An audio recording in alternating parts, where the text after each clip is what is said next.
जी जनाब, रिकॉर्डिंग जो है वो तैयार हो स्टार्ट हो गई है और अच्छा जी, नोट टेकर भी हैं।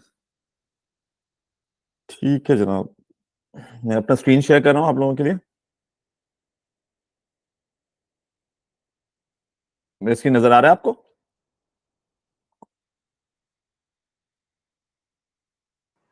जी, जी, नज़र आ रहा है बिल्कुल। मेरा स्क्रीन नज़र आ रहा है। अच्छा ठीक है, अगर ये फ्रीज़ कर जाए तो फिर ज़रा मुझे बताइएगा क्योंकि ये मुझे लग रहा है बार-बार प्रॉब्लम कर रहा है ये इस पॉइंट ऑफ व्यू से। ठीक डन, है। डन।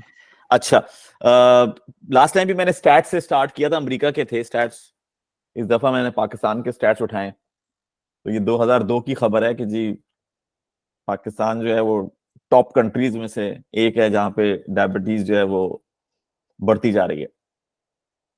अच्छा, ऑब्वियसली इसमें हैरान कुन बात कोई है नहीं क्योंकि दुनिया में हर जगह डायबिटीज बढ़ रही है और चारों तरफ हमारा खाना एक नंबर वन, फिर दूसरा हमारा लाइफस्टाइल, और एक और जो चीज बहुत इंपॉर्टेंट है जिसपे मैं इस सेशन में बात करूंगा वो है स्ट्रेस।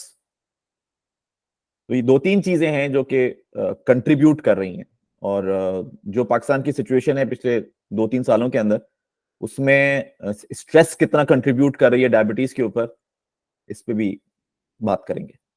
ठीक है जी, चलें बिस्मिल्लाह करते हैं। स्क्रीन चेंज हुआ है आप लोगों के लिए? जी, जी, बिल्कुल आ रहा है। स्क्रीन चेंज हो गया, ठीक है।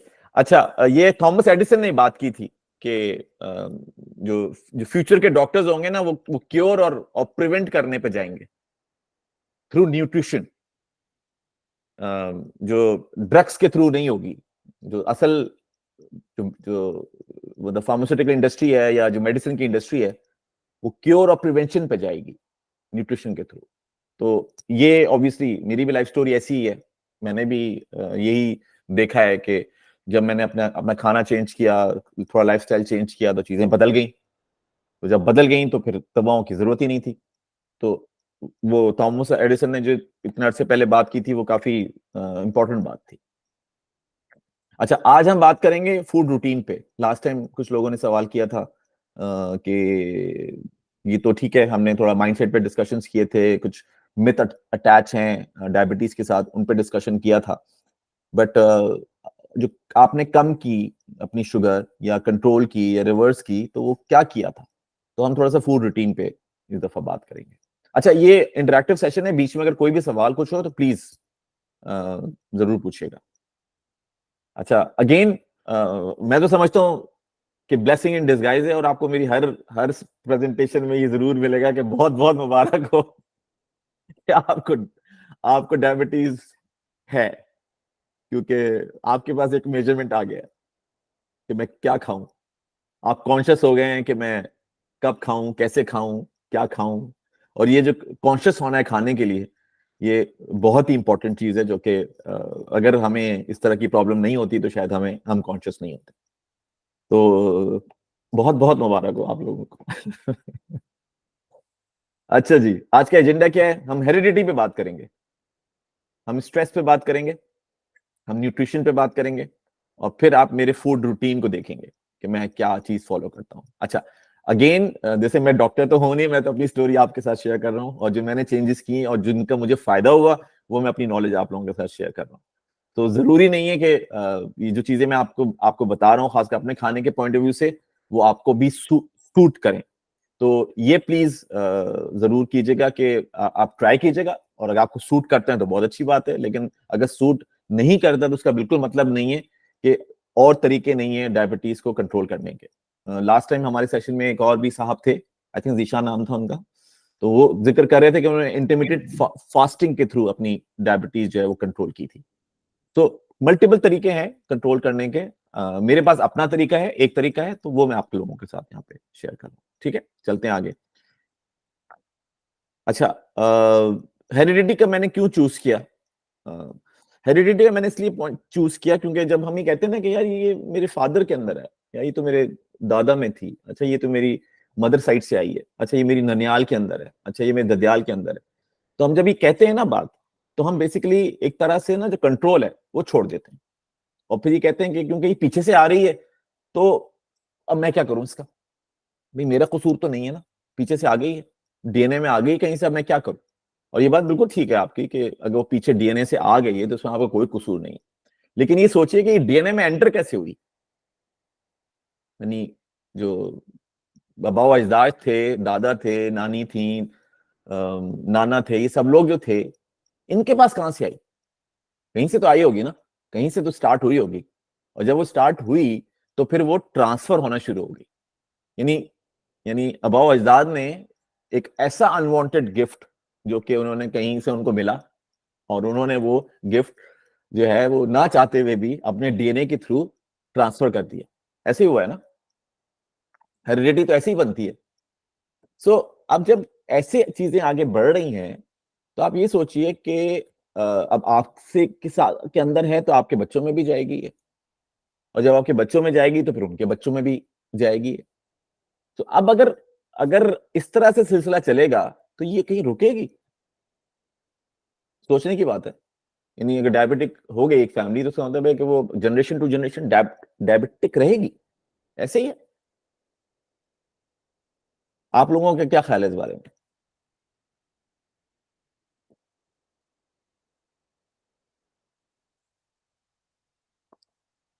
एनीवन?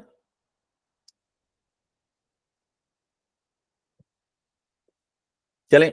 अच्छा, अगर हम इस चीज को सोचते हैं कि ये जनरेशन टू जनरेशन चलेगी, तो इसका मतलब ये है कि इस पे तो कुछ नहीं कर सकते हम।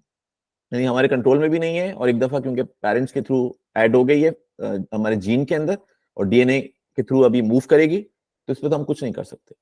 लेकिन इसमें एक बहुत इंपॉर्टेंट पॉइंट ये है कि जब ये स्टेटमेंट लिखा जाता है ना कि जेनेटिक बड़ा इंपॉर्टेंट पार्ट प्ले करता है डायबिटीज के अंदर, तो साथ में ये भी कहा जाता है कि लाइफस्टाइल फैक्टर्स जो है उनका सब्सटेंशियल इंपैक्ट है आपके डिजीज को स्पीड अप करने के लिए। अगर आपके पीछे डायबिटीज आ रही है और आपने अपना लाइफस्टाइल खराब रखा हुआ है, तो आपकी डायबिटीज जो कि 60 की एज में हिट करनी थी, वो 40 की एज में हिट कर जाएगी। क्योंकि ये असल में तो लाइफस्टाइल डिजीज है। आपका लाइफ स्टाइल जो है उसकी बेसिस के ऊपर ये डिजीज क्रिएट हुई है। तो ये तो आपकी अपनी क्रिएट की भी एक डिजीज है, क्योंकि आपने उस तरह से फंक्शन नहीं किया, उस तरह से खाने नहीं खाए, उस तरह से आपने एक्टिविटीज नहीं की, जिसकी वजह से आपके अंदर ये जो एक डेफिशिएंसी है वो क्रिएट हो गई। आपका जो या तो इंसुलिन रेजिस्टेंस क्रिएट हो गई, या फिर आपका जो पैंक्रियाज था वो इतनी इंसुलिन नहीं बना पा रहा था। तो इसका मतलब ये हुआ कि यहाँ पे एक होप है। होप ये है कि अगर आप अपनी लाइफस्टाइल को चेंज करते हैं तो आप अपनी डायबिटीज को लेट कर सकते हैं। और अगर जनरेशन टू जनरेशन ये डायबिटीज लेट होनी शुरू होगी, यानी मैंने लास्ट टाइम बताया था कि मेरे फादर को मेरे पैदा होने से पहले डायग्नोज हो गई थी, यानी इस सिचुएशन में थी। तो जब मैं पैदा हुआ तो वो डायबिटिक थे, तो डेफिनेटली वो डायबिटीज मेरे अंदर भी आई। मेरे पास इतनी कोई नॉलेज थी नहीं सब्जेक्ट की, बस ये पता था कि भाई शुगर होती है, शुगर नहीं खानी चाहिए, फादर को है इस एज में, हमें भी वहीं जाकर होगी, उन्हें ये अज्यूम किया हुआ था। और अपने हिसाब से बहुत ही कंट्रोल्ड डाइट, और यहाँ यूके में रहे तो बड़े कॉन्शियस थे कि ये खाएं ये ना खाएं अपने हिसाब से। लेकिन ऑब्वियसली कोक पीते थे, चॉकलेटें खाते थे, मतलब वो सब करते थे, लेकिन बहुत नहीं करते थे। लेकिन हुआ क्या, इवेंचुअली 40 की एज में, बल्कि 40 से पहले ही शायद खासे स्टार्ट तो हो गई होगी, वो मिड 30s के अंदर स्टार्ट हुई होगी, जो कि हिट हुई है 41 की एज में डायग्नोज हुई। तो यहाँ पे जो पॉइंट है वो पॉइंट ये कि ये लाइफस्टाइल फैक्टर है। अगर आप लाइफस्टाइल को अपना चेंज करेंगे तो ये डिले हो जाएगी, और जितना डिले होगी इतने ही चांसेस ऑब्वियसली आपकी क्वालिटी ऑफ लाइफ के बढ़ जाएंगे, स्पैन ऑफ लाइफ के बढ़ जाएंगे, और इतने ही चांसेस कम हो जाएंगे कि ये आगे जाएगी।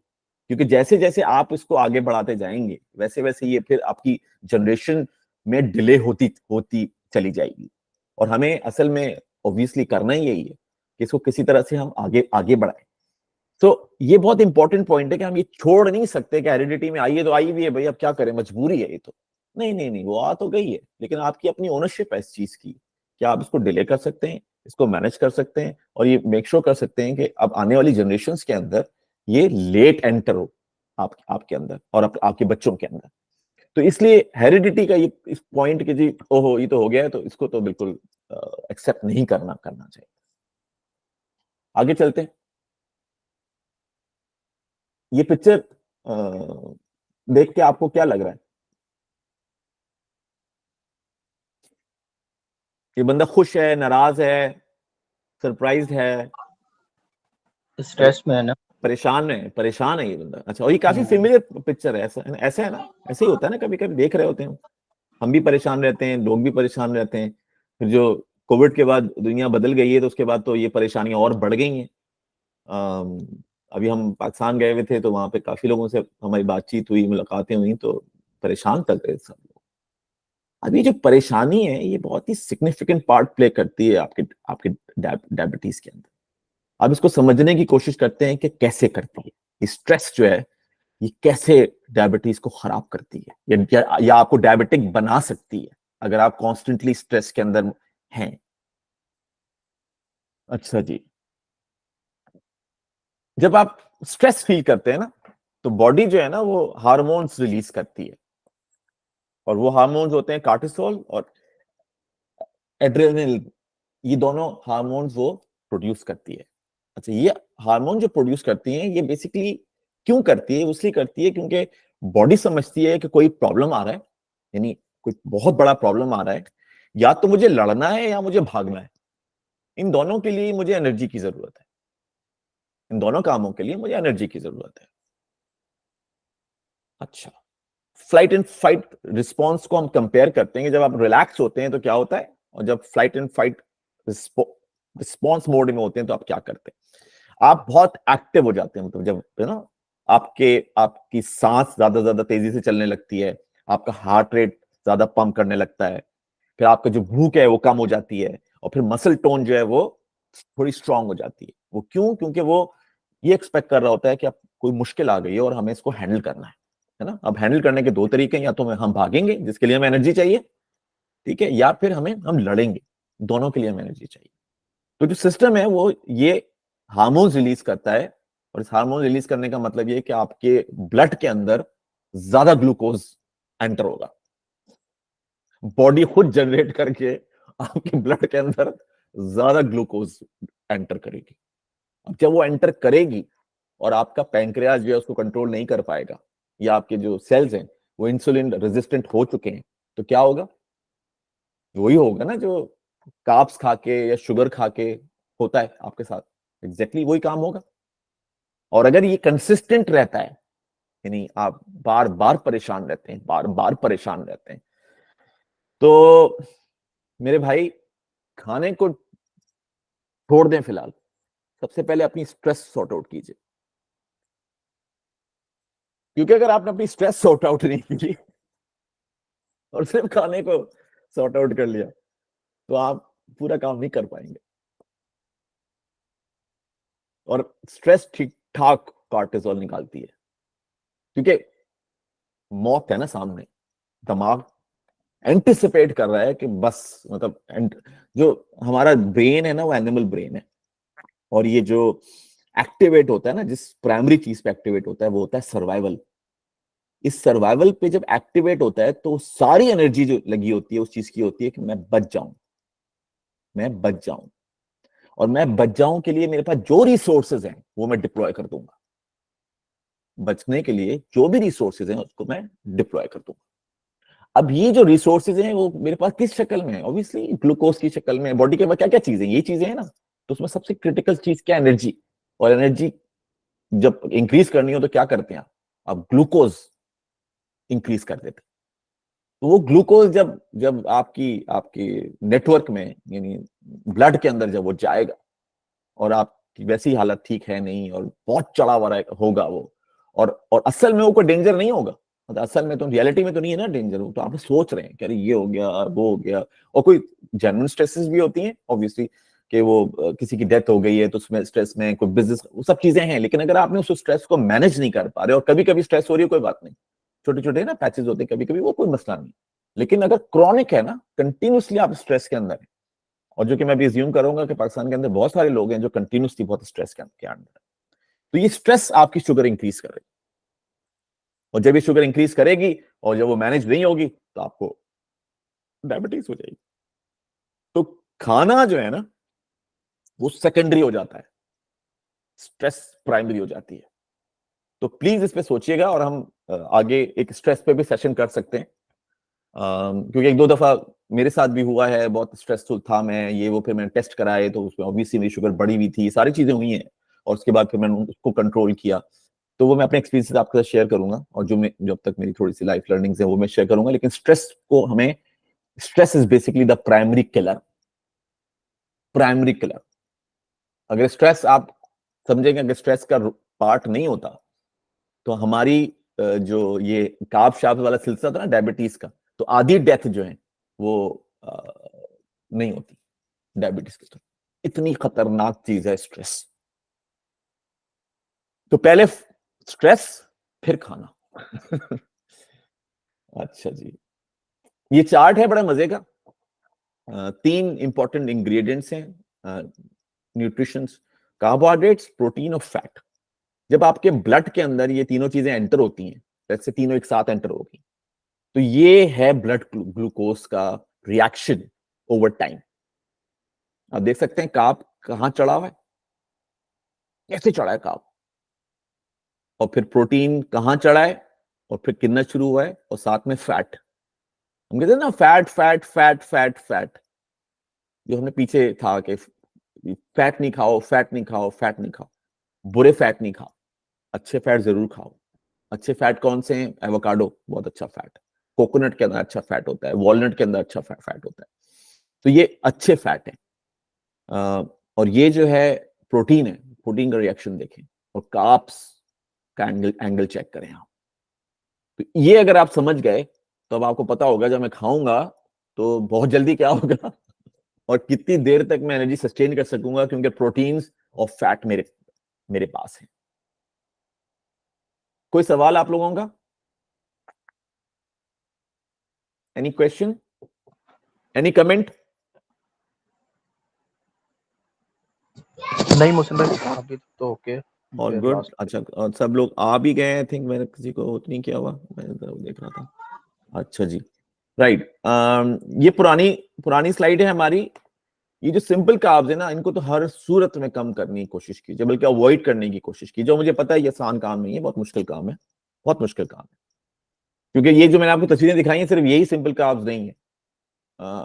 हर चीज के अंदर जो प्रोसेस है, लास्ट टाइम हमने कहा था, और जो डब्बे में बंद है, जो पैक्ड है, उस सब के अंदर शुगर डली हुई। तो अपनी पूरी कोशिश कीजिए इनको अवॉइड करने की। ठीक है, तो ये जो कार्ब्स वाला सिलसिला है ना, ये टॉप प्रायोरिटी चीज है। कार्ब जितना कम खाएंगे, इतनी आपकी डायबिटीज जो है वो मैनेजेबल रहेगी।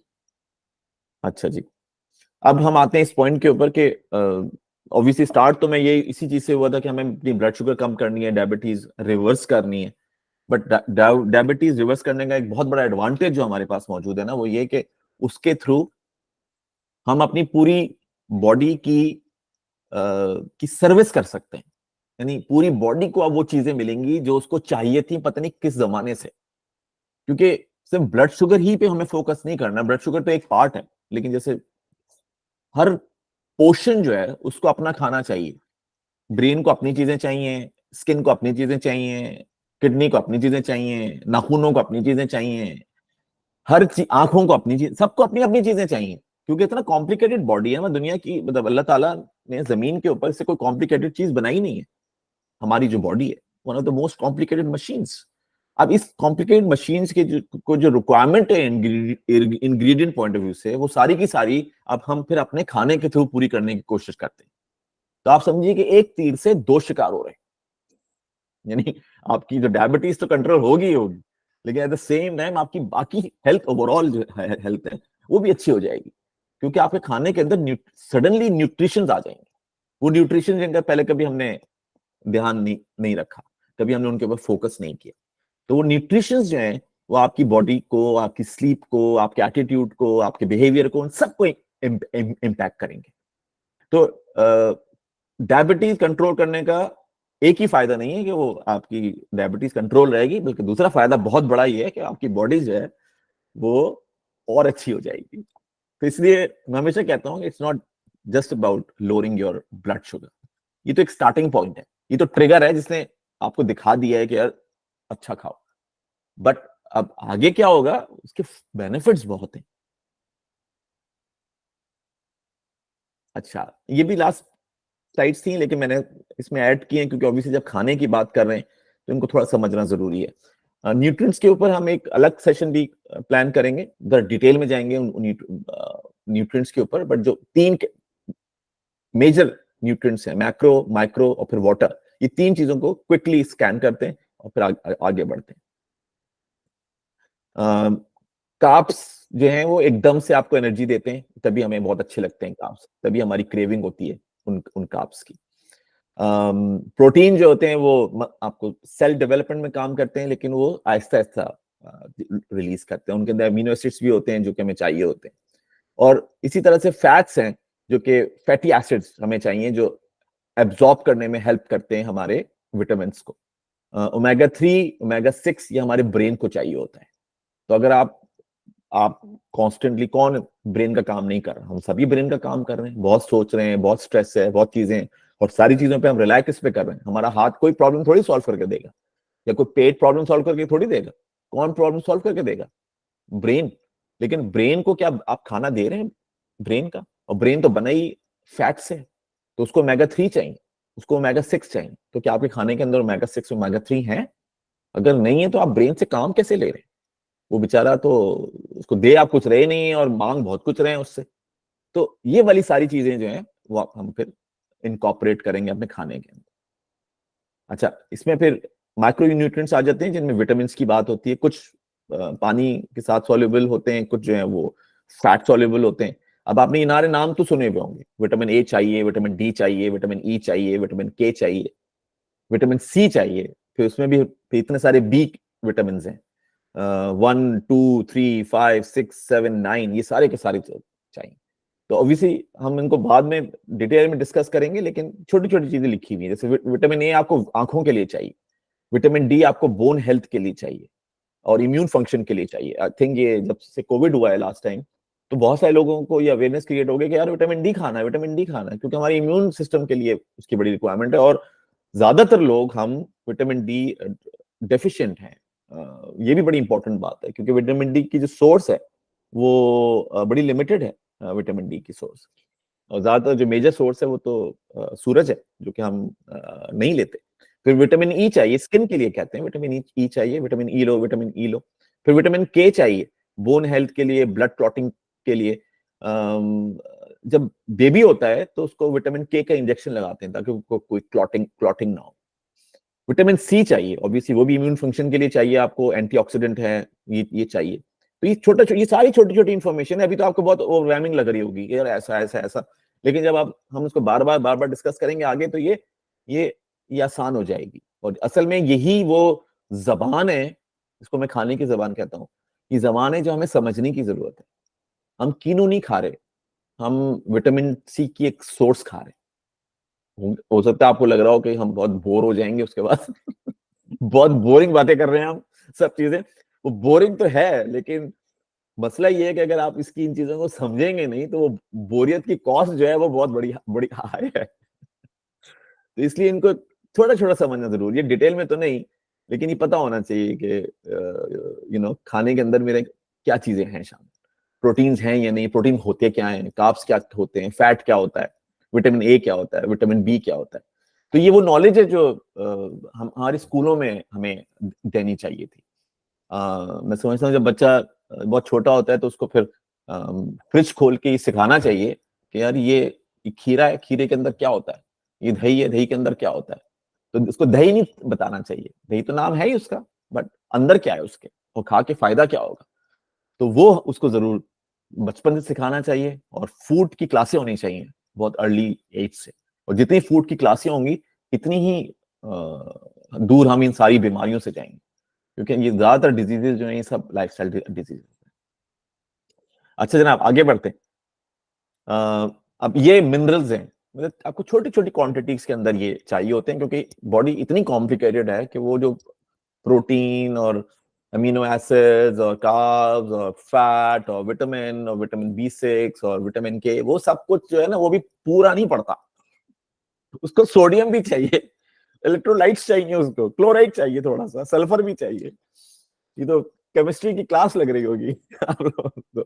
जिंक चाहिए, जिंक खासकर मर्दों के अंदर जो स्पर्म्स हैं वो जिंक चाहिए उसके लिए, फिर आयोडीन चाहिए, आपको फ्लोराइड चाहिए, दांत सुबह आप ब्रश करते हैं उसको दांतों को फ्लोराइड चाहिए, तो ये भी आयरन चाहिए आपको, तो ये सारी चीजें आपको चाहिए। अब डिटेल में मैंने जैसे कहा कि नेक्स्ट टाइम हम काफी डिटेल में डिस्कस करेंगे, बट ये छोटा छोटा सा ना इसको थोड़ा थोड़ा सा पिक कर लीजिए। अच्छा हाँ, मैग्नीशियम भी, अच्छा फास्फोरस भी, मसल फंक्शन भी। अच्छा, आप लोगों को अगर ये स्लाइड का एक्सेस चाहिए तो मुझे बता दीजिएगा, ये गूगल स्लाइड्स के ऊपर मौजूद है, तो मैं लिंक, कुछ लोगों ने मांगी थी, मैंने लिंक शेयर कर दिया था, बल्कि लास्ट टाइम मैं ग्रुप नहीं बना सका, इस दफा मैं ग्रुप बना लूंगा एक, उसमें मैं ये शेयर कर दूंगा, तो प्लीज रेफर करना हो आपको तो जरूर आइएगा।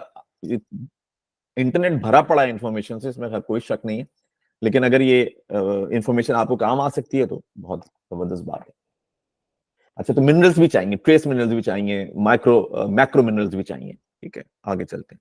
पानी, उसकी कोई बताने की जरूरत तो है नहीं, लेकिन पानी दिन में आपको अच्छा पीना चाहिए, हाँ ज्यादा नहीं पीना चाहिए, बहुत ज्यादा पी रहे हैं बिल्कुल ऐसा ना पिए, लेकिन खास 1 लीटर पानी तो आपको जरूर पीना चाहिए, और अगर गर्मी का सीन चल रहा है तो प्रॉब्ली 1.5-2 लीटर तक पीना चाहिए, डिपेंडिंग कि आपका माहौल कैसा है, क्योंकि वो माहौल पे डिपेंडेंट काफी है। यहाँ पे हमें काफी प्रॉब्लम होती है कभी कभी पानी की, क्योंकि जहाँ का मौसम इतना अच्छा और ठंडा हो जाता है कि यहाँ पे वैसे प्यास नहीं लगती, लेकिन अब हमारी आदत हुई हुई है पानी पीने की, तो हमने बस पानी पीना है, तो यहाँ पीना है वहां पीना है, पियो पानी पियो फिर पानी पियो, तो हम एक दूसरे को ना टोकते रहते हैं, अच्छा पानी नहीं पियो, खुद पियेंगे दूसरे को ला के दे देंगे।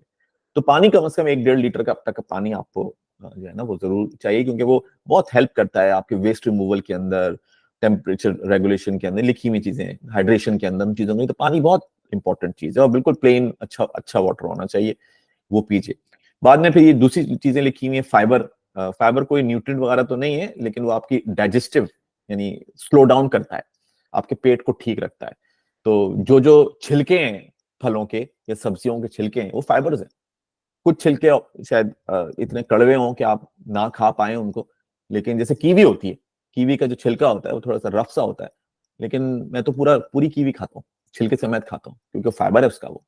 हाँ, लेकिन कुछ अगर इस तरह के हों, मुझे नहीं, जैसे नारियल है, शायद उसका छिलका आप नहीं खा सके, या नारियल है, नारियल का नहीं खा सकते, अनानास का नहीं खा सकते आप, है ना, पाइनएप्पल का नहीं खा सकते, तो वो जितने प्रॉब्लम्स है उन्हें ठीक है वो ना खाएं, लेकिन जिनके खाए जा सकते हैं जरूर खाएं, छिलकों पे खास फोकस रखें।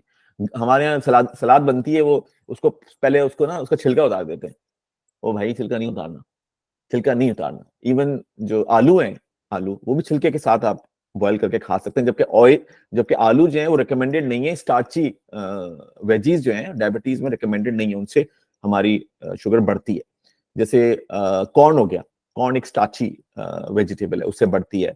पीज हो गए, ये जो मटर नहीं होते, ये इनसे बढ़ती है। आई थिंक तुरई से भी बढ़ती है, I am not too sure, मैंने कभी टेस्ट नहीं किया उसको, लेकिन तुरई से बढ़ती है और आलू से बढ़ती है। तो आलू रिकमेंडेड नहीं है ना, कॉर्न मकई रिकमेंडेड है, और ना ही मटर रिकमेंडेड, लेकिन थोड़ी बहुत क्वांटिटी में वो जरूर आप खाइए। अगर आलू खा रहे हैं तो छिलके समेत खाइए, जब वो उसको बेक कर लें, बॉईल कर लें, जो भी करें, लेकिन छिलके के साथ खाएं। छिलके पे फोकस रखेंगे, ये छिलका कहां है इसका, खीरे को भी छिलके के साथ खाएं, जितने छिलके खाएंगे इतनी फाइबर आएगी। अच्छा जी, प्रीबायोटिक्स, प्रीबायोटिक बड़े जरूरी है। आप दही खाते होंगे, नहीं खाते जरूर खाइए, दिन में जरूर दही खाइए, फुल फैट खाइए, पर दही जरूर खाइए, प्रीबायोटिक होता है, पेट के लिए बहुत अच्छा होता है। आपको पता है ना, आपका पेट एक एसिड की फैक्ट्री है, जब खाना आता है तो एसिड मारता है और खाने को फिर डाइजेस्ट करता है। तो दही जो है ना वो काम डाउन करता है इस प्रोसेस को। तो प्रीबायोटिक के अंदर दही बहुत इंपॉर्टेंट है, और मैं तो फुल फैट खाता हूँ। आप लोगों को कोई सवाल? All okay? बीच में खैर एनीवे अगर कोई सवाल हो तो प्लीज। अच्छा, मैंने क्योंकि वो किया हुआ है, क्या कहते हैं, हाँ मुझे वो नजर नहीं आ रहे होंगे जो लोग, अगर उन्होंने हाथ वाथ उठाया हुआ होगा, क्योंकि मैंने स्क्रीन शेयरिंग की हुई है। आया हुआ है किसी का मैसेज? नहीं नहीं नहीं, ठीक है, ठीक है, सही है। अच्छा जी, तो वापस हम आते हैं जी। अच्छा, जो एक आइडियल पोर्शन साइज है ना, पोर्शन होता है, पोर्शन यानी जो आप खा रहे हैं उसमें हर खाने का कोई ना कोई पोर्शन है। अब जैसे यहाँ पे आप देख रहे हैं कि नॉन स्टार्ची वेजिटेबल का एक पोर्शन है, यानी हाफ जो है वो नॉन स्टार्ची वेजिटेबल हो, फिर दूसरा जो है वो फूड हाई इन प्रोटीन हो, प्रोटीन चीज हो गई, चिकन मीट, ये सब है, बीन्स हो गए, ये भी प्रोटीन है, दालें हो गई, ये भी प्रोटीन्स हैं। और फिर कॉम्प्लेक्स कार्ब्स है। कॉम्प्लेक्स कार्ब्स से यहाँ पे मतलब ये कि वो ब्रेड जो आप खाते हैं, मल्टीग्रेन ब्रेड या ब्रेड जो आप खाते हैं, ठीक है। और साथ में जो अगर आपने कुछ पीना है तो पानी पीजिए।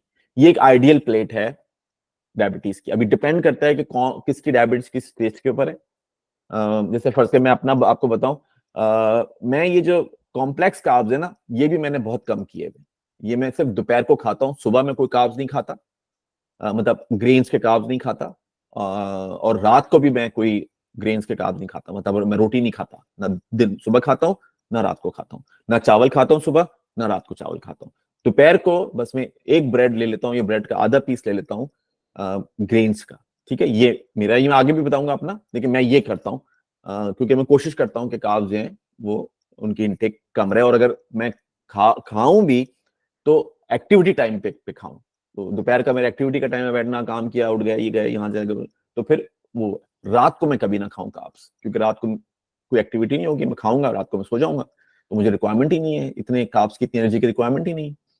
और वो जैसे मैंने आपको बताया कि कार्ब्स कम खाएंगे ना तो आपका मूड भी बेहतर हो जाएगा, क्योंकि कार्ब एकदम से मूड को ऊपर चढ़ाते हैं, और अगर खराब कार्ब्स हैं तो वो गिर भी जाता है, तो फिर मूड खराब भी हो जाता है आपका, तो वो मूड को भी बड़ा अच्छा कंट्रोल करते हैं। तो ये है आइडियल प्लेट एक। Non starchy vegetable, non starchy का मैंने आपको जैसे बताया, आलू जो है वो स्टार्ची है, मकई स्टार्ची है, और मटर स्टार्ची है। ये जो बाकी सारी सब्जियां हैं, कॉलीफ्लावर हो गई, ब्रोकलीज हो गई, कैबेज हो गई, ये आपके टमाटर हो गए, प्याज हो गई, खीरा हो गया, ये सब चीज जितनी भी नॉन स्टार्ची, इसके अलावा कोई भी वेजिटेबल खाइए, बथुए का साग खाइए, वैसे साग खाइए, मतलब जितने पत्ते खा सकते हैं खाइए। तो ये आइडियल प्लेट है। आगे चलते हैं। अच्छा, अब आ जाते हैं मेरे खान ब्रेकफास्ट के ऊपर। अच्छा जी, ये मेरे सुबह का नाश्ता है, और ये एक ऑमलेट है, जो सिर्फ एक ऑमलेट है, और इसके अंदर ये सब कुछ डाला हुआ है। इसमें गाजर भी है, आइसबर्ग्स भी हैं, कैप्सिकम भी है, ब्रोकली भी है, बीन्स भी हैं, स्प्राउट भी है, मिंट भी है, कॉलीफ्लावर भी है, मशरूम भी है, और वाटरक्रेस भी है। अच्छा, और ये जो है मेरा वेरी होता रहता है, यानी कभी कुछ डला हुआ होता है, कभी किसी के साथ मिक्स होता है, कभी किसी के साथ मिक्स होता है। तो हर दिन जो मेरा बनता है वो मुख्तलिफ मुख्तलिफ, हर 2 दिन या 3 दिन के बाद सब्जियों को मैं चेंज कर देता हूँ। तो ये मेरा साइकिल है, जो भी सब्जी आती है मैं जाता हूँ, नई नई सब्जियां ले आता हूँ, और फिर उसके बाद जब बना रहा होता हूँ तो सब डालता हूँ। इवन मैं बैंगन भी डालता हूँ इसमें, तुरई भी डालता हूँ, कद्दू भी डालता हूँ, जो जो मुझे मिलेगी मैं लाऊंगा, और मैं ऑमलेट के अंदर ये डाल दूंगा। ठीक है, तो ये मेरा जो है वो सुबह का नाश्ता है। अच्छा, थोड़ा डिटेल में चले जाते हैं कि मैं एक्चुअली क्या खाता हूँ। ऑमलेट होता है जिसमें अंडे होते हैं, वेजीज होती हैं जो मैंने आपको दिखा दी, फिर मैं सीड्स डालता हूँ, हेम सीड्स हैं वो डालता हूँ, फ्लैक्स सीड्स है वो डालता हूँ, और पंपकिन सीड्स है मैं वो डालता हूँ थोड़े से सुबह इसके अंदर। और उसके बाद थोड़ी सी स्पाइसेस डाल देता हूँ, कभी हल्दी डाल दी, कभी काली मिर्च डाल दी, कभी सिनेमन स्टिक है वो डाल दी। अच्छा, और इसमें भी मैंने मेंशन नहीं किया, कुछ हर्ब्स भी मैं डालता हूँ, कभी कभी जिंसिंग डालता हूँ, अश्वगंधा एक बहुत अच्छी हर्ब है, कभी कभी वो डालता हूँ। तो वो मेरी on off herbs, spices, seeds और वेजीज जो है ना, अंडे रहते हैं हमेशा कांस्टेंट इस ऑमलेट के अंदर, लेकिन बाकी चीजें जो है वो मेरी वीकली बेसिस के ऊपर चेंज होती रहती है। और कभी कभी जैसे मैं अगर संडे को कोई बनाऊंगा तो मैं कुछ नहीं डालूंगा, सिर्फ सब्जियां होंगी और ऑमलेट होगा, दैट्स इट, अंडे होंगे, दैट्स इट, और कुछ नहीं होगा उसके अंदर।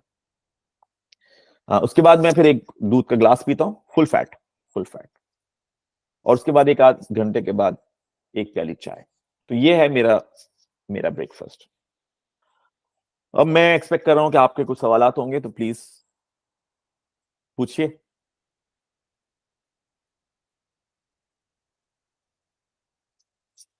कोई सवाल?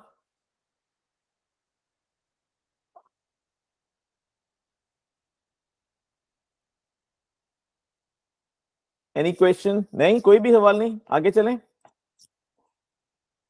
अच्छा मोहसिन भाई, इसमें एक चीज और के ब्रेकफास्ट की जो टाइमिंग है, मतलब वो तो डेफिनेटली वेरी करती होगी, लेकिन उसका भी कोई रोल है कि इस टाइम मतलब कि यार ये कितना बड़ा अच्छा चाहिए? सवाल है फैसल, आपने बहुत जबरदस्त सवाल किया है। अब देखिए रात को क्योंकि मैं कार्ब्स नहीं खाता ना, मेरी जो, और मैं थोड़ा सा अर्ली अर्ली मतलब ये है कि मैं 8 बजे खा लूंगा और सोते सोते मुझे 10:30 11 बज जाएंगे, ये टाइमिंग हो जाते हैं। ठीक है, जैसे सो रहे होते हैं ना, तो उस वक्त तक खाना जो है वो काफी हद तक हजम हो चुका होता है।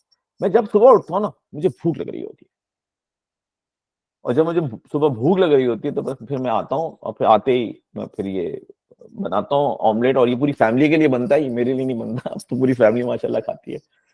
तो वो मैं, मुझे क्योंकि सुबह उठते ही भूख लग रही होती है, तो फिर अब भूख लगने का मतलब ये है कि आपकी शुगर जो है वो कम है, तभी आपको भूख लग रही है।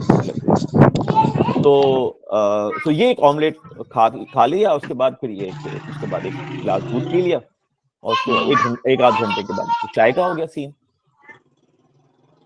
और ये मैंने भी मतलब इन गैप्स गैप्स में ना, मतलब जैसे आपने 8 बजे जो है वो आमलेट के साथ वेजीज ले ली, हाँ हाँ फिर हाँ उसके बाद हाफ एन आवर आवर का गैप देके आपने जो है वो मिल्क का, उसके बाद फिर हाफ एन आवर के बाद जो है वो ग्रीन टी।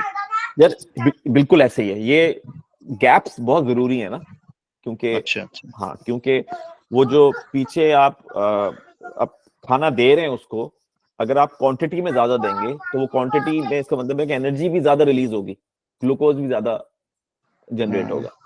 तो अगर आप उसको स्लो डाउन कर देंगे तो उससे फायदा ये होगा कि जो आपका पैंक्रियाज है उस पर प्रेशर नहीं हम्म आएगा। जैसे मैंने कहा था ना कि मैं इंटरमीडिएट फास्टिंग मैंने की नहीं है, और क्योंकि जैसे रमजान में रोजे रखते हैं वो रखते हैं, तो फिर वो बड़ा मुश्किल हो जाता है ना अपने आप को कंट्रोल करना। तो यहाँ पे एडवांटेज ये होता है कि जब भी मैं इवन लंच तक पहुंचता हूँ ना, तो मैं भूखा नहीं होता। तो जब आप भूखे नहीं होंगे तो आप खाएंगे भी ज्यादा नहीं, तो ये एडवांटेज जो है वो हो जाता है। नहीं ठीक है, मुझे क्लियर है, आगे चले। ठीक है। तो अच्छा, अब ये जो इसकी जो डिटेल्स हैं थोड़ी, जैसे स्पाइसेस वगैरह की, सीड्स की, ये मैं फिर एक बना दूंगा आप लोगों को, कि क्या क्या चीजें मैं डालता हूँ, और वो फिर आप मिक्स एंड मैच उसको आप कर सकते हैं अपने हिसाब से। मैंने बस मेक श्योर ये क्या होता है कि कोई भी चीज जो है ना, जैसे वेजी हो गई, सीड्स हो गई, स्पाइसेस हो गई, ये मैं कंटिन्यूसली नहीं खा रहा हूँ, ये इनमें ना गैप्स आ रहे हो इनके अंदर। हाँ, वीक में हो जाए, लेकिन सेकंड डे ना हो, थर्ड डे ना हो। तो इसलिए वो उसको कंटिन्यूसली मेन्यू को चेंज करना, उससे फायदा ये भी होता है कि हर दिन मेरे ऑमलेट का मजा कुछ और होता है।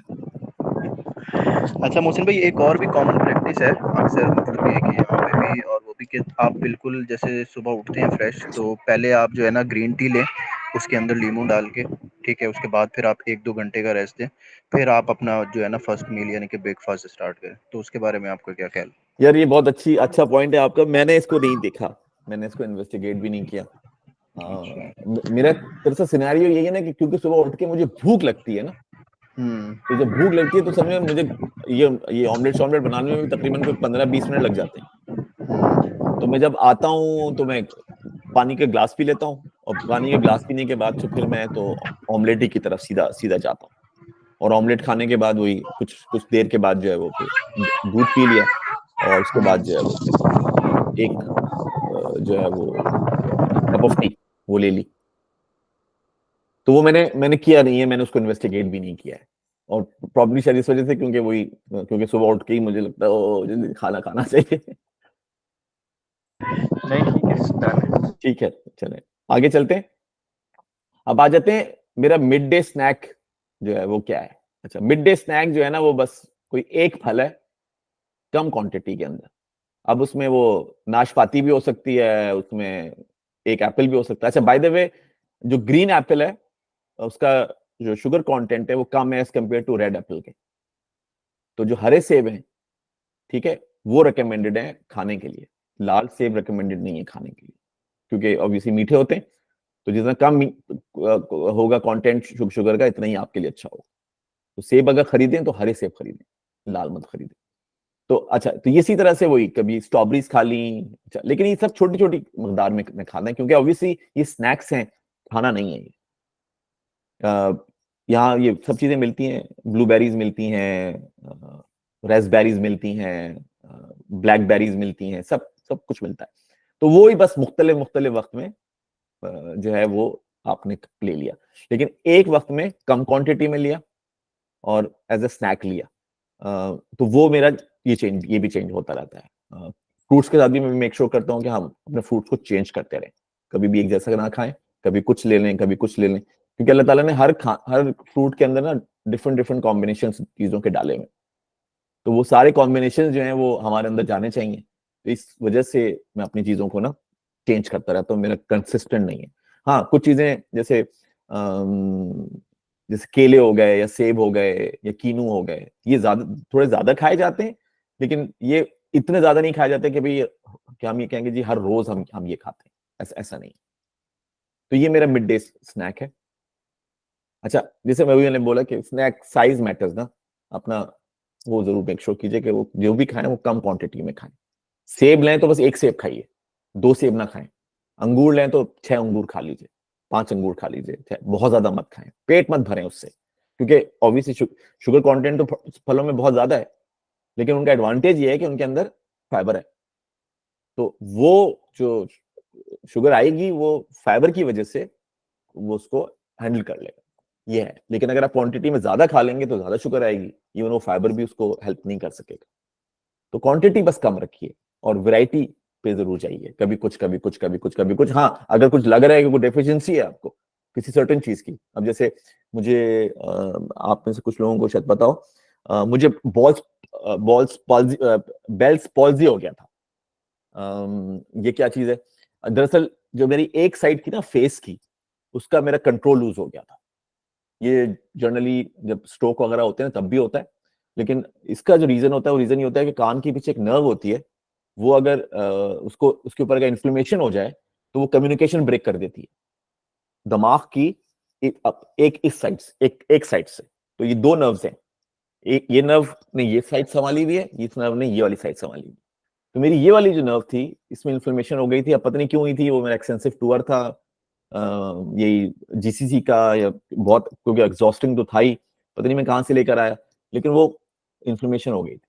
तो अब फिर मुझे क्या बताया गया कि जी B6 एंड B12 बहुत जरूरी है नर्व्स के लिए।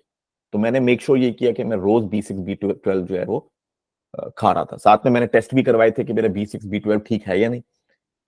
तो ये खाने से फिर मैंने इसको कोशिश की थी। तो जो भी चीज पता चले कि हाँ यार ये डेफिशिएंसी है, तबीयत खराब है, कुछ है वो, या मेरी तबीयत ज्यादा खराब होती है ना, तो उसका मतलब है कि आपका इम्यून सिस्टम वीक है। तो आपको अपनी इम्यून सिस्टम पे ज्यादा फोकस करने की जरूरत है। ऐसे खाने खाइए जो इम्यून सिस्टम को स्ट्रॉन्ग करें, राइट। तो ये है कि फोकस करें, और साथ में ये कि जो उसका साइज है ना वो छोटा होना चाहिए फ्रूट्स का, क्योंकि फ्रूट्स का जो शुगर कंटेंट है वो खतरे की बात है। अच्छा, लंच पे आते हैं। लंच से पहले मेरा होता है प्री लंच। देखिए ये क्या चीज है,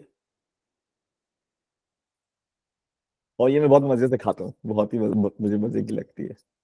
पास्ता पास्ता लग रहा है। पास्ता लग रहा है, बिल्कुल बिल्कुल। देखिए ये फुल फैट नेचुरल योगर्ट है, ठीक है। इसमें चुकंदर पड़े हुए, बॉयल हुए हुए, और कोकोनट है, और बहुत मजे का होता है। अगर अच्छा दही हो आपके साथ तो क्या चाहिए, क्या क्या चाहिए आपको। तो ये तीनों चीजों का हमने मिक्स किया तो ये बन जाता है, और फिर ये मैं खा लेता हूँ पहले, उससे लंच से पहले। तो जो प्रीबायोटिक की बात कर रहा था ना, वो नेचुरल आपका जो योगर्ट है फुल फैट, वो उसके अंदर प्रीबायोटिक होते हैं। ये तो ये नारियल कॉम्बो, है ये, और एक्सट्रीम लेफ्ट पे। ये नारियल है। अच्छा अच्छा अच्छा अच्छा, तो ये आप कैसे इसको करते हैं? ये तो यहाँ बाजार में मिलता है ना, ग्रेड हम्म। 2 हुआ यहाँ तो। आपको पता है जो शॉप्स वगैरह हैं, जी देसी जी। शॉप्स, हाँ उसमें हाँ वहाँ खासकर इंडिया में तो बहुत खाया जाता है ये। हाँ हाँ हाँ। तो इंडियन क्या नाम है, आई थिंक ईस्ट एंड के वो आते हैं पैकेट्स, वो ठीक। ग्रेट हुए, वो जाके ले आइए आप, और उसको क्या आप मिक्स कर दीजिए। इसमें यकीन मानिए कि मुझे ऐसा लगता है कि मैं कोई डेजर्ट खा रहा हूँ, हम्म। क्योंकि कोकोनट है ना उसके अंदर, और चुकंदर की मिठास है। बॉयल हुआ हुआ चुकंदर होता है, यहाँ यूके, यहाँ पे सुपर मार्केट्स के अंदर ना बॉयल हुए हुए चुकंदर रखे हुए होते हैं। आप तो घर हाँ, में भी बॉयल करके रख सकते हैं वैसे, लेकिन यहाँ पे ऐसा ऐसा में पड़े होते हैं ऐसे में बेसिकली। पड़े होते हैं ना, बिल्कुल हाँ ही पड़े हाँ। होते हैं। तो वो लेकर आ जाइए, उसको काटिए, मिक्स कीजिए। और अच्छा, कभी कभी मैं ये भी करता हूँ कि जब अनार आए हुए होते हैं ना, क्योंकि मुझे अनार बहुत पसंद है, तो कभी कभी अनार आए होते हैं तो मैं चुकंदर को कभी कभी अनार से रिप्लेस कर देता हूँ, तो वो और मजे मजे का हो जाता है। और ये फिर फुल फैट योगर्ट है, क्योंकि वो आपने अगर फैट फ्री खाया हो और फुल फैट खाया हो तो उसके मजे का भी आपको आइडिया होगा फैट कितना मजे का होता है। और क्योंकि मैं कार्ब्स कम खाता हूं तो मैं फैट ज्यादा खाता हूँ। मैंने full fat milk, full fat yoghurt, avocados, नारियल, वॉलनट्स, जो मतलब अच्छे फैट्स जो हैं वो मैं ज्यादा कंज्यूम करता हूँ। कार्ब्स की इंटेक मेरी कम है। अच्छा जी, मुस्तफा भाई आवाज आ रही है मेरी? ठीक जी जी आ रही है, बिल्कुल बोलिए। सॉरी मैंने मुदस्सिर मैंने ड्रॉप होना था थोड़ी देर में क्रिकेट के लिए। तो अच्छा क्विकली मेरा क्वेश्चन आई थिंक वो प्रॉब्ली नेक्स्ट सेशन के लिए होगा कि अर्ली साइंस क्या है और प्रिवेंशन में, मतलब अगर कोई 50 प्लस है, you eating everything, you doing some other, या यू स्टिल डूइंग एक्सरसाइज, लेकिन आप हर चीज मॉडरेशन में खा रहे हैं और आपकी डायबिटिक जो है वो इन कंट्रोल है, तो जो क्या क्या अगर आप 50 प्लस भी हो गए हैं तो क्या चीजें जो आपको रेगुलर करनी चाहिए? कि आपको अपना रेगुलर ब्लड टेस्ट हर साल करवाना चाहिए? जो ये आप सारी, ये तो बहुत इंफॉर्मेटिव है, इसलिए मैं कुछ ज्यादा क्वेश्चन नहीं थे क्योंकि आपने डिटेल में हर चीज काफी अच्छी तरह बता दी है। लेकिन मेरा क्वेश्चन था ये मैं एंड पे करना चाह रहा था, लेकिन नहीं ठीक है, नो ड्रॉप प्रॉब्लम। मैंने आपसे कहा था इंटरेक्टिव है, जब भी कोई बीच में आप बताइए, जरूर जवाब देंगे। तो आई थिंक ये उसके उस साइड पे है कि अगर आप हर चीज मॉडरेशन में कर रहे हैं और आपको नहीं है, लेकिन ये कि आप आपके प्रीकॉन्शियस में ये चीज है कि भी आप सब कुछ खा रहे हैं, आप मीठा भी खा रहे हैं, हर चीज कार्बोहाइड्रेट्स भी खा रहे हैं, एक नॉर्मल रूटीन में आप हर चीज कर रहे हैं, किसी चीज में आप में आपको रोक नहीं रहे हैं और आपकी डायबिटिक भी कंट्रोल है, लेकिन saying that अगर आप रेगुलर करते रहेंगे तो मे बी टाइम आएगा जब आपको, तो वो उसके लिए अर्ली साइंस आई थिंक बहुत इंपॉर्टेंट है। जैसे आपने बताया कि आपको 41 में या 40 में डायग्नोज हुई, लेकिन आप सोच रहे थे कि प्रॉब्ली 35 से स्टार्ट हो गई होगी। ये तो एब्सोल्युटली हुई होगी स्टार्ट, क्योंकि प्री डायबिटीज होती है पहले तो, और फिर डायबिटिक होते हैं आप, तो वो बॉडी आहिस्ता आहिस्ता अपना कहते हैं ना कंट्रोल छोड़ती है।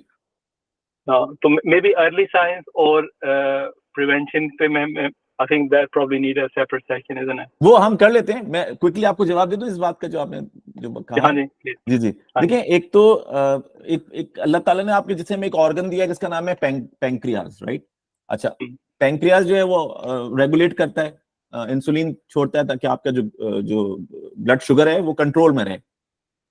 ऐसे ही ना, क्योंकि ये पैंक्रियाज का काम है कि आपकी जो ब्लड शुगर है उसको कंट्रोल में रखे थ्रू इंसुलिन। ठीक है, ये पैंक्रियाज का काम है। एक ऑर्गन है जिसको एक काम दिया गया है कि अगर शुगर बढ़ेगी तो तुम कंट्रोल में रखना। ठीक है, अच्छा अब सिलसिला ये है क्योंकि बचपन से शक्कर जो है वो नॉर्मलाइज हुई हुई है हमारी जिंदगियों के अंदर, नॉर्मलाइज हुई हुई है। यानी एक ऐसी खतरनाक चीज जो कि नॉर्मलाइज नहीं होनी चाहिए थी वो नॉर्मलाइज हुई हुई है। तो आपका जो पैंक्रियाज है वो बचपन से इतनी जान मार रहा है, इतनी जान मार रहा है, इतनी जान मार रहा है कि वो कब तक जान मारेगा। तो आप अपने ऑर्गन को वीक किए जा रहे हैं, किए जा रहे हैं, किए जा रहे हैं, किए जा रहे हैं। यानी वो 100 साल के लिए अल्लाह ताला ने आपको ऑर्गन दिया था, बट आपने उस ऑर्गन को बचपन से किट कैट खा के, कोक की बोतलें पी के, गुलाब जामुन खा के, फिरनी खा के, शाही टुकड़े लेके, वो सब दे दे के ये तो मीठा ही है, उसके अलावा फिर चपातियां लेके और फिर बेकरी आइटम, वो सब में तो अनगिनत चीजें, राइट? तो अब आप सोच सकते हैं कि उस ऑर्गन पे जब इतना प्रेशर है, जो कि 100 ईयर्स के लिए आया था, नियरली 90 ईयर्स के लिए, 85 ईयर्स के लिए आया था, वो बेचारा थक गया है। और जब वो थकेगा आपको डायबिटीज हो जाएगी। तो वो जो है ना कि मैं नॉर्मल खा रहा हूं, आई एम सॉरी, दूसरे लोग नॉर्मल नहीं खा रहे, वो गलत खा रहे हैं। आपको उसको चेंज करना है। आप कह रहे हैं भाई ये इंसानों का खाना नहीं है, ये शुगर है जो मार्केटें भरी पड़ी है, ये स्टारबक्स, ये इंसानों का खाना नहीं है, ये ड्रग है। तो आप इसको इस चीज पे फोकस, जब इस चीज पे आप फोकस करेंगे तो इस पे कोई एज नहीं है। आपको पता है यंग बच्चों को हो रही है। बिल्कुल। क्यों हो रही है डायबिटीज? क्योंकि वो बच्चे बचपन से इतने एक्सपोज्ड हैं उन खानों से कि वो मतलब हमें हुई है, मुझे 41 में हुई है, मैं एक्सपेक्ट कर रहा हूँ मेरे बेटे को 25 साल की उम्र में हो जाएगी। वो ऑल्दो कि हमने मतलब बचपन से हमें बच्चों ने कभी कोक नहीं पी, और ये सारे काम तो हमने किए हुए थे ऑलरेडी, लेकिन ऑब्वियसली शक्कर चारों तरफ मौजूद है, सेलिब्रेशन का पार्ट है, हर खुशी के ऊपर शक्कर निकल कर आ जाती है। और वो उस खुशी के साथ कनेक्टेड है जिसको गम के साथ कनेक्ट होना चाहिए। तो हमें अपनी रिलेशनशिप चेंज करनी होगी उस शुगर के साथ। तो इसलिए अगर आपको अवेयरनेस हो रही है तो आज ही खाना अपना चेंज कीजिए। अगर खाना आप चेंज करेंगे तो आपको जो डायबिटीज होना है वो इंशाल्लाह कभी नहीं होगा। यानी वो जो आपका पैंक्रियाज है वो खुश हो जाएगा, वो कहेगा यार मुझे तो अब काम ही नहीं करना पड़ रहा क्योंकि मेरे पास इतना कार्ब्स ही नहीं आ रहे। तो आप उसको एक रिलैक्स टाइम दे देंगे, रिलैक्स टाइम दे देंगे। तो अब जैसे मैंने रिवर्स की हुई है, रिवर्स करने का मतलब क्या, मैंने रिवर्स कैसे कर ली, मेरा पैंक्रियाज तो वीक है ही ना मेरे फादर की वजह से, इसमें तो कोई शक नहीं है, इसमें कोई शक है ही नहीं कि मेरा पैंक्रियाज वीक है। हुआ क्या, मैं पैंक्रियाज से काम नहीं लेता, काम नहीं लेते, हाँ काम थोड़ी लेता हूँ, मैं कार्ब्स ही नहीं देता उसको। मैं प्रोटीन डालता हूँ, मैं थोड़ा बहुत डालता हूँ, वो भी शुगर इंक्रीज करता है, थोड़ा बहुत तो वो निकालता होगा ना, थोड़ा तो निकाल रहा है, बिल्कुल बेकार नहीं हुआ, अदरवाइज मैं इंसुलिन पे आ चुका होता। अगर मेरा पैंक्रियाज बेकार हो चुका होता तो मैं इंसुलिन ले रहा होता, मैं इंसुलिन के ऊपर नहीं हूं। इसका मतलब ये कि मेरा पैंक्रियाज काम तो कर रहा है बट वीक है। मैं उसकी वीकनेस को मैनेज कर रहा हूं, किस तरह से, कार्ब्स ना खा के, शुगर ना खा के, लाइफस्टाइल को एक्टिव करके मैं उसकी वीकनेस को मैनेज कर रहा हूं। मैं ही कह रहा हूं कि जो तुमने मुझे हेल्प की थी ना अब तक 41 की एज तक तुमने मुझे हेल्प की थी, अब मैं तुम्हें हेल्प कर रहा हूँ। लेकिन अगर आप हर चीज मॉडरेशन में खा रहे हैं और पैंक्रियास आपका कोप कर रहा है, बात मॉडरेशन तो की नहीं है, बात सही खाना और है। गलत खाने की है, मॉडरेशन का नहीं है पॉइंट यहाँ पे। जो खाना गलत है वो गलत है ना, यानी नान आपकी गलत है, गलत है, इवन मॉडरेशन में भी गलत है। यही तो आपसे कह रहा हूं कि वो पॉइजन है। आप पॉइजन खा रहे हैं थोड़ा थोड़ा थोड़ा थोड़ा करके, क्योंकि सब खा रहे हैं, हर कोई खा रहा है, और क्योंकि फौरन मर नहीं जाएंगे हम खा के, ऐसे ही होता है ना। तो रोक चुके होते हैं। लेकिन यही तो पॉइंट है सारा हमारा जो ग्रोसरी है और जो हमारी टेबल है और जो हमारे माइंडसेट है खाने के बारे में, उनको चेंज करने की जरूरत है। हमें वापस रॉ खाने की तरफ जाने की जरूरत है। अल्लाह ताला ने जिस शक्ल में खाना उतारा है उस खाने की तरफ जाने की जरूरत है। हमें कीनू का जूस निकालने की जरूरत नहीं है, क्योंकि कीनू का जूस आप निकालेंगे वो जहर बन जाएगा आपके लिए। लेकिन अगर कीनू आप खाएंगे तो कीनू बहुत अच्छा है आपके लिए। क्यों? क्योंकि उसके लिए उसमें फाइबर डली हुई है, वो फाइबर आप पूरी खाएंगे साथ में। तो वो जो मॉडरेशन वाला कॉन्सेप्ट है ना, और नॉर्मल वाला, मैं नॉर्मल हूं, पता है आपको, बाकी दुनिया में लोग नॉर्मल नहीं है। तो ये माइंडसेट है बेसिकली, जब हमें इस पे काम वर्कआउट, इसीलिए मैंने पहला जो सेशन था मैंने माइंडसेट का नाम दिया था उसको, कि ये माइंडसेट है जो आपको देखना होगा और यही सोचना होगा कि आपके बच्चे अभी से खा रहे हैं ये। तो ये बच्चों का पैंक्रियाज का कहेगा बस हो गया, दैट्स इट, फिर आप कहेंगे यार इस बच्चे को कैसे हो गया, अरे ये तो हेरिडिटी है। प्लीज हेरिडिटी को ब्लेम मत कीजिए अगर आपके लाइफस्टाइल्स खराब हैं तो।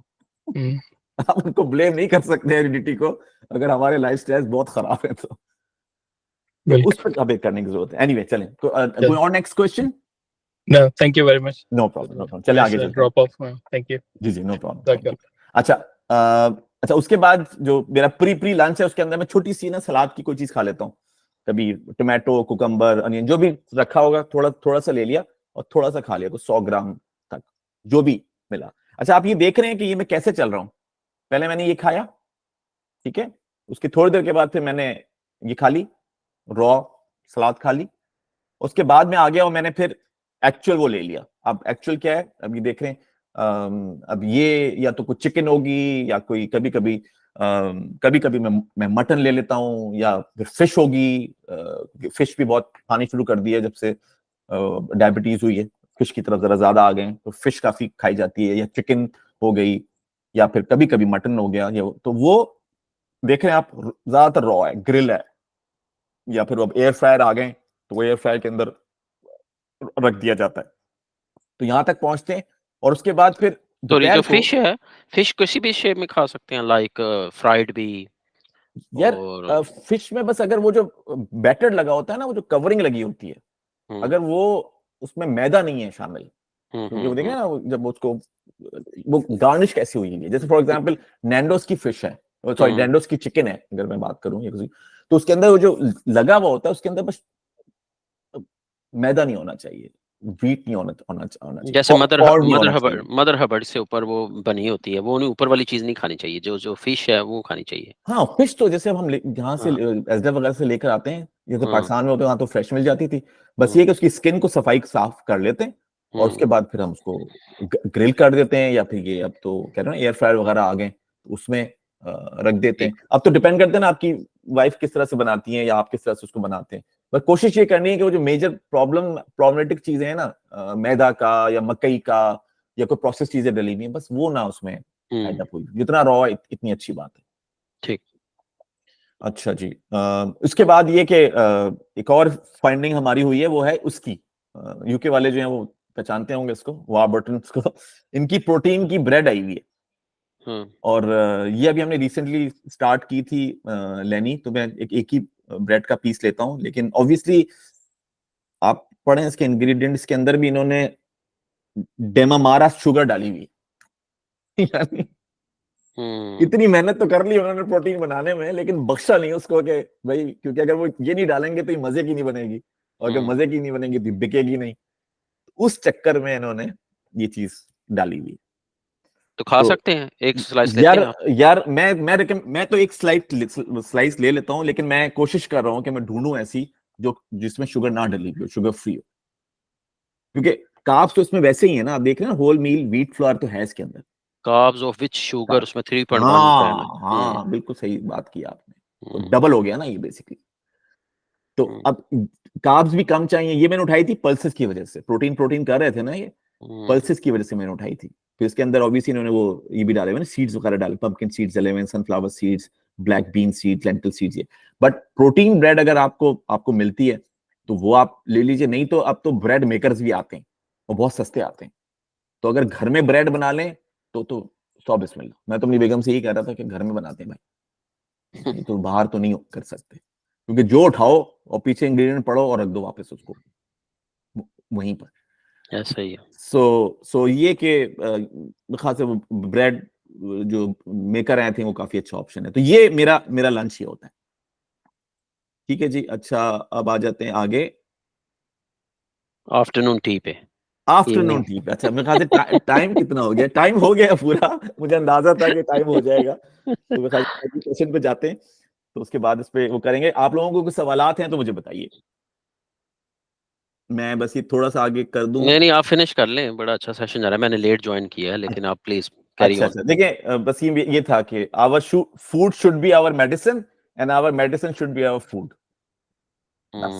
दवा को हाथ नहीं लगाना, दवा को हाथ नहीं लगाना। उसको ना हाथ लगाने के चक्कर में आपको जो कुछ करना पड़े वो आप कर गुजरिए, क्योंकि अगर आपने अपनी इसको बीमारी को दवा के थ्रू हैंडल करने की कोशिश की तो यकीन करें इस बीमारी से नहीं मरेंगे, उन दवाओं से मर जाएंगे। बढ़ती जाएंगी, मेटफॉर्मिन की रेंज बढ़ती जाएगी, वो बढ़ती जाएगी और किडनी बर्बाद करती जाएगी। हाँ। और फिर आप डायलिसिस पे चले जाएंगे। मेरी फादर की डेथ कैसे हुई है? किडनी खराब होने की वजह से हुई है ना। डायबिटीज तो उनको 50 साल से थी, लेकिन हम उनके एंजियोप्लास्टी का इंतजार कर रहे थे, और उनका जो क्रेटिनिन था इतना बड़ा हुआ था कि वो कह रहे थे क्रेटिनिन नीचे जाएगा तो मैं एंजियोप्लास्टी करूंगा। डॉक्टर का इंतजार हो रहा था, साउथ सिटी कराची। तो तीसरी दफा गए थे वो, मतलब 2-3 सालों में गए, तीसरी दफा गए। तो हमें था कि लगेंगे अभी एंजियोप्लास्टी होगी और वापस आ जाएंगे, कोई मसला ही नहीं है। हार्ट बाईपास उनका 92 में हो चुका था, तो रेगुलर थे, कोई मसला ही नहीं था। और वो क्रेटिनिन जो है वो कंट्रोल में नहीं था और वो हार्ट अटैक हो गया उनको उससे पहले ही। तो मेरी फादर की डेथ जो है वो, उसका कंट्रीब्यूशन जो है ना, उसका जो सारा क्रेडिट है वो दवाओं को जाता है। अगर उन्होंने अपने आप को मैनेज कर ली होती डायबिटीज विदाउट मेडिसिन या कम मेडिसिन, चलो मैं देख तो लेता हूँ क्योंकि मुझे ज्यादा उनके केस का बहुत डिटेल में पता नहीं है, हो सकता है वो मैनेज ही नहीं हो पाती उनसे, लेकिन अगर वो थोड़ा सा भी कर लेते हो तो दवाएं उन्होंने कम खाई होती तो वो हमारे साथ होते आज। तो मेरे फादर की डेथ गई है दवाओं के ऊपर, तो इसलिए दवाएं तो मैं तो एंटीबायोटिक नहीं खाता। मैंने इतनी मुश्किल से वो लगवाया है, क्या नाम है, वैक्सीन जो थी कोविड वाली, इतनी मुश्किल से लगवाई है, इतना सोचा, इतनी रिसर्च की, हमेशा कोशिश की नहीं भी ना लगे, क्योंकि मुझे कोविड हो गया था जुलाई में हुआ है 2020 में, और विद इन 9 डेज में मेरा खत्म हो गया था कोविड। तो एंटीबॉडीज तो मेरे बॉडी में थी, लेकिन आई थिंक मुझे ट्रैवल करना था, उसके लिए मुझे फिर लगवानी पड़ी। बट मेरी पूरी कोशिश थी कि मैं अपनी बॉडी में फॉरेन चीजों को नहीं डाल सकता जिनका मुझे ना पता हो, वो खासकर वो भी मेडिसिन ना। एनीवे तो ये पॉइंट है, our food should be our medicine. अगर दवाएं खानी है तो अच्छा खाना खाइए, और मेडिसिन जो है वो हमारा हमारा हमारा हमारा खाना होना चाहिए। अगेन डायबिटीज जो है वो एक स्लो सुसाइड है, और अपने हाथ से अपनी कब्र मत खोदिए। बहुत खतरनाक बातें ये सारी, लेकिन रियल बातें हैं ये सारी। हम्म, ठीक है जी। ठीक। अच्छा, बोनस है मेरे पास आप लोगों के लिए, मैं इसको फटाफट करूं। एक बहुत ही जबरदस्त किस्म का इंस्टा का निकाला है, आपको मेरा स्क्रीन नजर तो आ रहा है ना आप लोगों को? जी जी जी जी ठीक है, अब ये देखिएगा, वीडियो नजर आ रही है आपको? जी, आ रही आ रही है, ये देखिए। लेकिन आवाज नहीं आ रही। आवाज नहीं आ रही? हम्म और ये बंदा खाना खाएगा हम्म। और अपनी ब्लड शुगर चेक करेगा, इसने मीटर लगाया हुआ कॉन्स्टेंटली। ये इसमें राइस भी खा रहा है साथ? हर हर खाना खाता है ये, और अपना ब्लड शुगर बताता है ये, हर खाना। अच्छा, इसको अच्छा अच्छा। ये मैं आप लोगों के साथ शेयर कर दूंगा, ये बोनस इसीलिए मैंने कहा था ये बोनस है। ये देखें, ओ, ये इसने देखें। वो लगाई हुई है। अच्छा। स्पाइक हुई है लेकिन फिर नीचे चली गई है। 52 हम्म सिग्निफिकेंट है बिकॉज ऑफ द राइस। हम्म।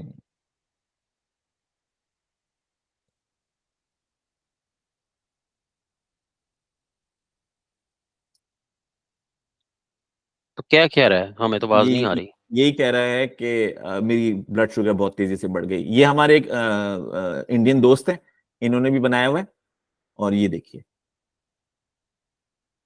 ये भी मैं शेयर कर दूंगा आपके साथ अगर आवाज नहीं आ रही तो।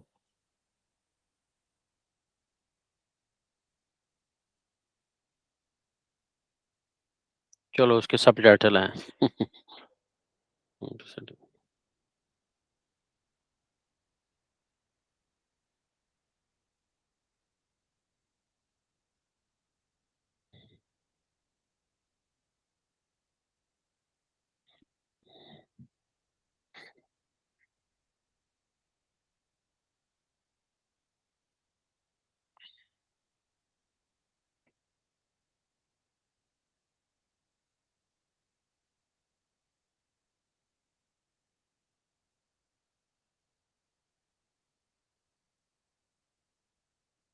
44 पॉइंट्स।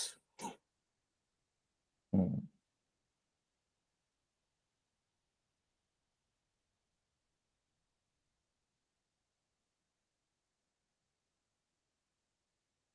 हम्म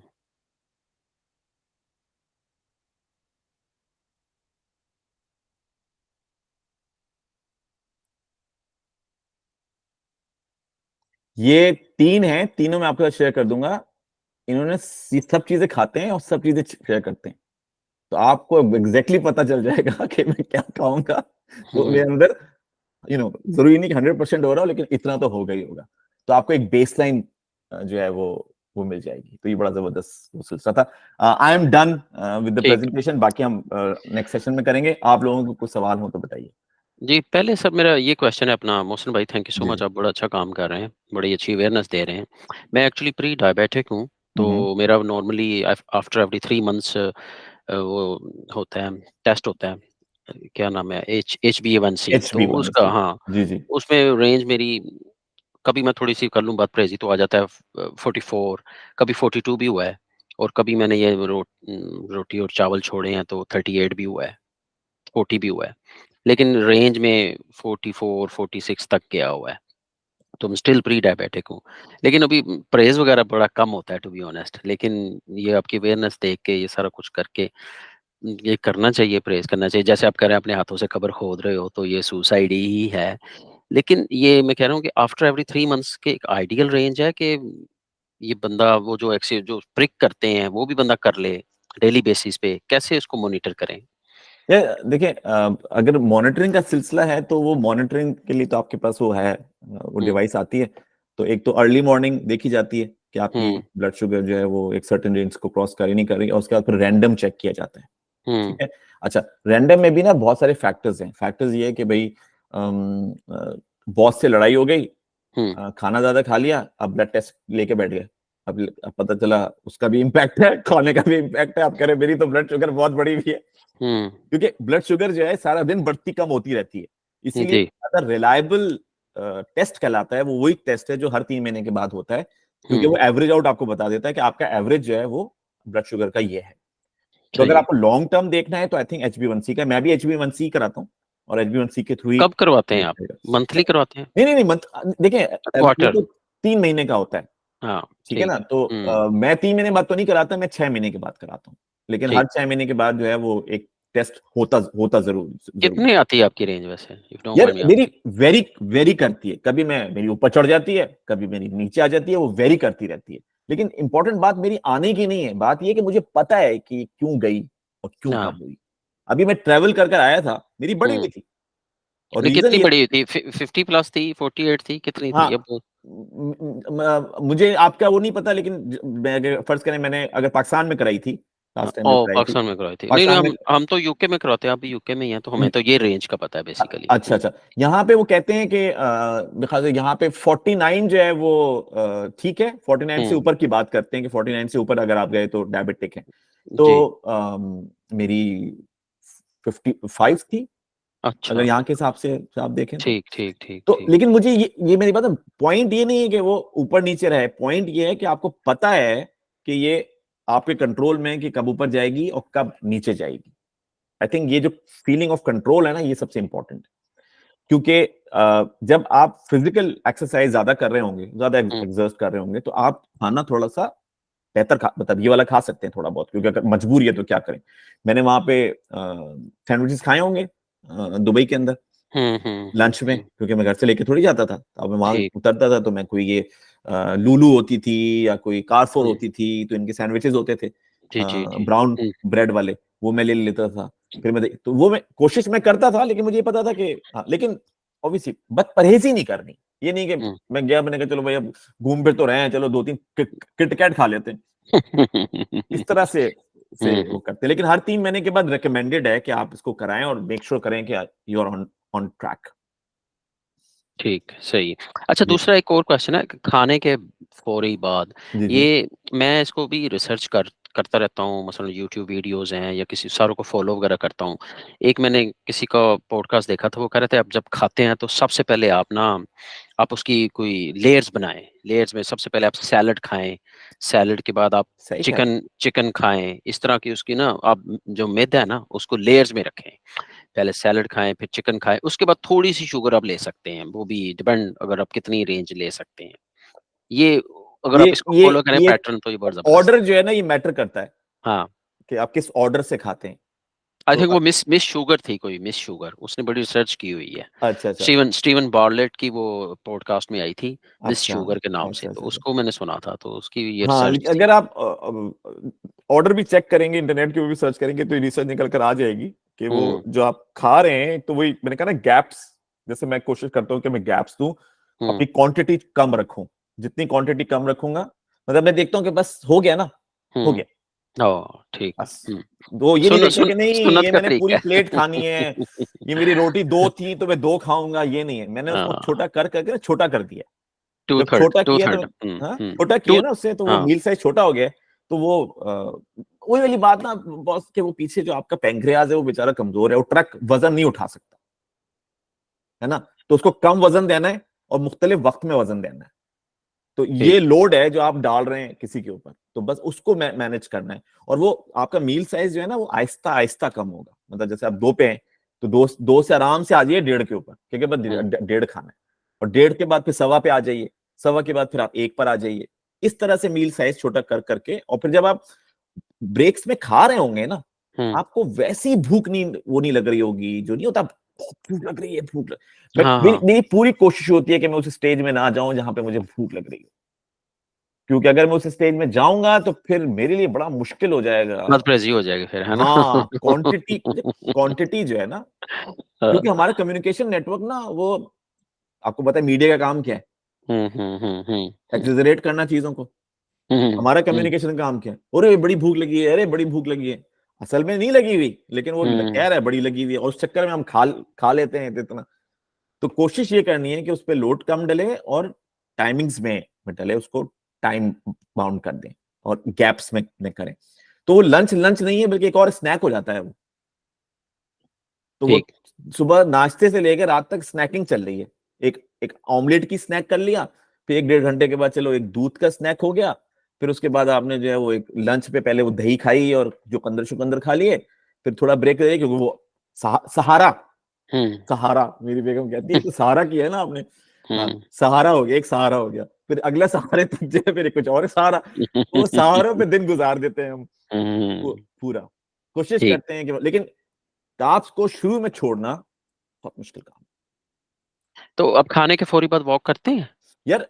मैं शाम के वक्त में नहीं, खाने से पहले जो है ना, जैसे मैंने कहा ना, अगर मेरी कार्ब्स की क्वांटिटी है, कार्ब्स की क्वांटिटी, तो फिर मैं करूंगा। जैसे मैंने बताया ना, मुझे बेल्स पॉल्जी हुई थी, तो उन्होंने मुझे दिए थे कार्टिजोल दिए थे, नहीं सॉरी, क्या कहलाता है वो, स्टेरॉइड्स दिए थे, स्टेरॉइड्स दिए थे, और वो कड़े तगड़े स्टेरॉइड्स थे। उन्होंने कहा था आप 10 दिन तक खाने, तो वो आप, अच्छा, और उन्होंने कहा था आप खाएंगे आपकी ब्लड शुगर बढ़ेगी, तो आप कैसे कंट्रोल करते हैं? मैंने कहा वही खाना वाना सब। कहता ठीक है, फिर हमें कुछ जरूरत नहीं है। लेकिन मैंने क्या किया था, मैं सुबह नाश्ता करता था, मैं वो दवाएं खाता था, क्योंकि नाश्ते के साथ ही दवाएं, और मैं वॉक पे निकल जाता था, और वॉक करके मैं वापस आता था, और वापस करने में फिर मैं काम स्टार्ट करता था, क्योंकि मुझे पता था कि वो मेरी शुगर को इंक्रीज कर रहा है, तो मुझे वॉक पे जाना पड़ेगा। क्योंकि लेकिन अगर मैं कार्ब ले ही नहीं रहा हूँ, मेरी क्वांटिटी वैसी कम है, तो फिर हम शाम को कर रहे होते हैं। आजकल बॉक्सिंग लेकर आ गए हैं, वो पंचिंग बैग वगैरह वो स्टार्ट कर दिया है, बास्केटबॉल कर दी है, तो उसमें एनर्जी पूरी हो जाती है। जी, वो पूरी, वो तो पूरी डेली की तो पूरी कोशिश है कि इसको बगैर कंज्यूम किए हुए हम छोड़े ना। Very good. चले जी, मैं थैंक यू। कोई और पूछ लें, सारे मैं ही पूछी जा रहा हूं, मेरे पास तो बड़े सवाल। फैसल, सुहेल, दोनों आसिफ, दो आसिफ है हमारे आसिफ मेमन, आसिफ यासीन। जी, कोई question? No sir, thank you, सारा कुछ कवर हो गया, थैंक यू सो मच जी। नहीं मोहसिन भाई, थैंक यू, सारा कुछ कवर हो गया। आसिफ यासीन, आपका कोई सवाल? No thanks. नहीं, ठीक है। फैसल? नहीं मोहसिन भाई, ओके, डन है सारी चीजें। डन। मैं ग्रुप बना लूंगा और फिर मैं इसमें ऐड कर दूंगा लोगों को, और मैं फिर ये चीजें शेयर करता रहूंगा। बस ये ध्यान रखिए कि ना, हमें अपना माइंडसेट बदलना है खाने के लिए। जब आप माइंडसेट बदलेंगे ना, सब चीजें ठीक हो जाएंगी इंशाल्लाह। जिसको आप नॉर्मल कहते हैं, वो नॉर्मल नहीं है, वो सबसे बड़ा एबनॉर्मल है वो। चलें जी, थैंक यू सो मच। आप बहुत शुक्रिया आपका, बहुत अच्छा काम कर रहे हैं। थैंक यू सो मच, जज़ाकल्लाह जी। Thank you so much. Thank you Mohsin भाई, thank you Suhel, thank you Asif, thank you sir.